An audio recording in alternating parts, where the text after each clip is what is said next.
नमस्ते दोस्तों, good morning, सुप्रभात। मेरा नाम है पवन कुमार कोटियाल। जैसे कि आपके बीच में मैं कुछ नई चीज़ लेके आना चाहता हूँ, लेके आता हूँ तो आप लोगों को पसंद आता है। तो इस बीच जो ब्लॉग मेरा काफ़ी दिनों से नहीं आया था, तो मैं पुनः आपके बीच में एक ऐसी शख्सियत से मिलाना चाहता हूँ जिनका नाम है केपी सिंह, जो भूतपूर्व में भारत सरकार में वेटरनरी डिपार्टमेंट के किसी हेड को डिपार्ट करते थे और आज मेरे बीच में है हरियाणा में, गुरुग्राम में।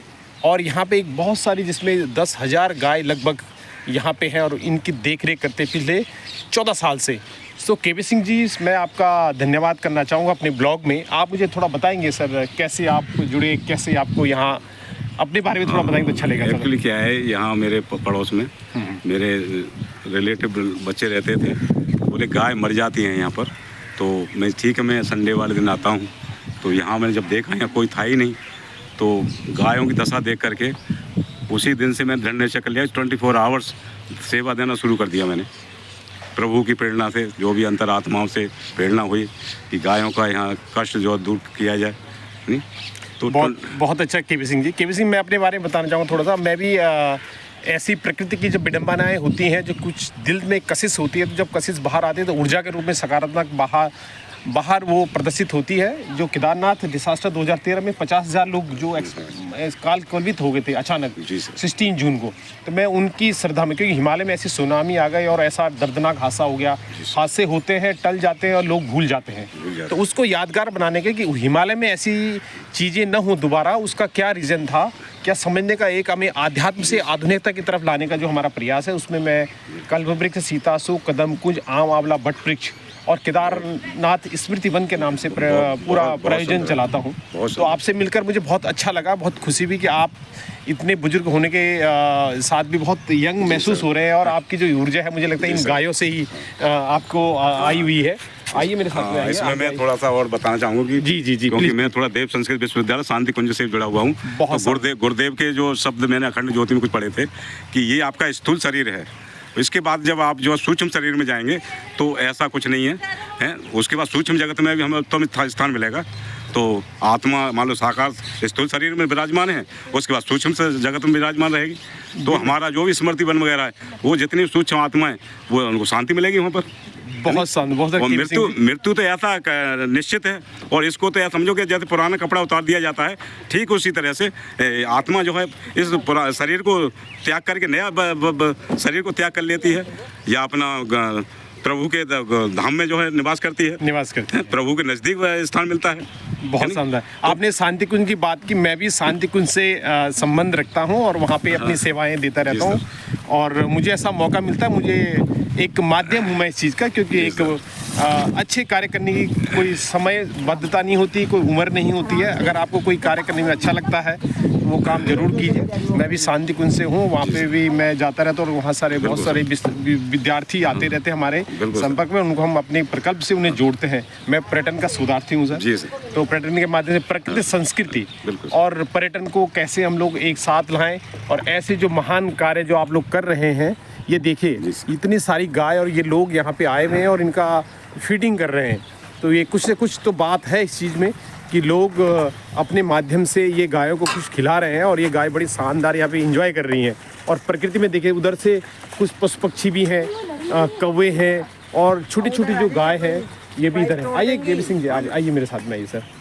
ये माता जी आई हुई हैं और सिंह साहब एक प्रशिक्षित डॉक्टर हैं, एक्सपीरियंस और वेटनरी। यहाँ पे 10,000 गायों की लगभग 14 साल से टेक केयर कर रहे हैं सिंह साहब। तो ये सिंह साहब, आपको सारी गाय पहचानती होंगी? सारी बाई फेस। अगर 10,000 गाय यहाँ पे हैं और बाई फेस सिंह साहब को पहचानती। देखिए ये देखो, इनके पास खुद ही आ गई है। ये देखिए, ये होता है प्यार, ये मोहब्बत होता है। देखो, उनको देखते ही सारे आ गए। ये देखो, ये है सिंह साहब जी का प्यार।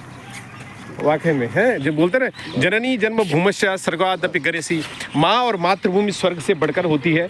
अगर मैं कहूँ, माँ भी है और मातृभूमि भी है, लेकिन एक माता और है जिसे हम बोलते हैं गाय माता, जो अपने दूध से आने वाले जो हमारे बच्चे होते हैं उनको फीडिंग देती है।